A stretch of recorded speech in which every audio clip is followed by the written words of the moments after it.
আমি আর কাঁদবো না, আমি আর কাউকে কাঁদাবো না, আমি আর ফাঁসি দেব না। আমার জীবনের শেষ পথে, শেষ নির্বাচন, আমি আর কাউকে ভোট বলবো না। আমি মুরাদ আহমদ মুরাদ, পৌর বিএনপির সাবেক সাংগঠনিক সম্পাদক ছিলাম।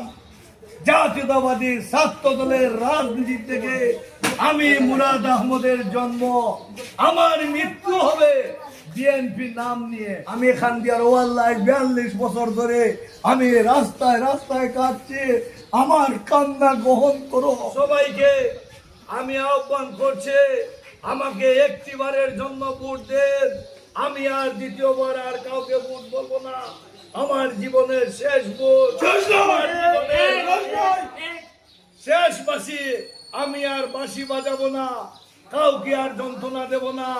আমার জীবনের শেষ যন্ত্রণা, আমাকে একটিবারের জন্য নির্বাচিত করুন, বিএনপির প্রতিনিধি বানান, বিএনপির সেই চেয়ারটি উপহার দেন।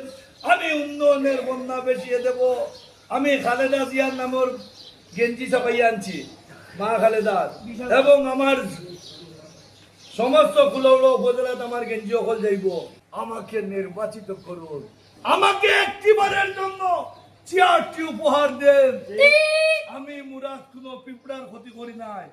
আমি মুরাদ এই করোনার সময় উঠে লোকল বন্ধু আসলো, আমি কুকুরের পর্যন্ত খাদ্য রান্ধিয়ে খানি দিছি, পশু পাখিকে খানি দিছি।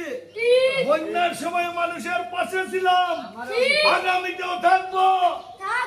আমি দুঃখী মানুষের কণ্ঠ।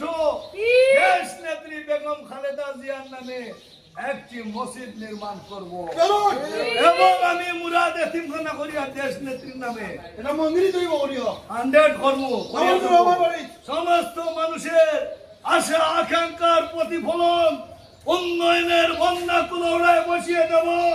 আমাকে নির্বাচিত করুন, আমি জানের শীষের কাণ্ডারে। আসসালামু আলাইকুম।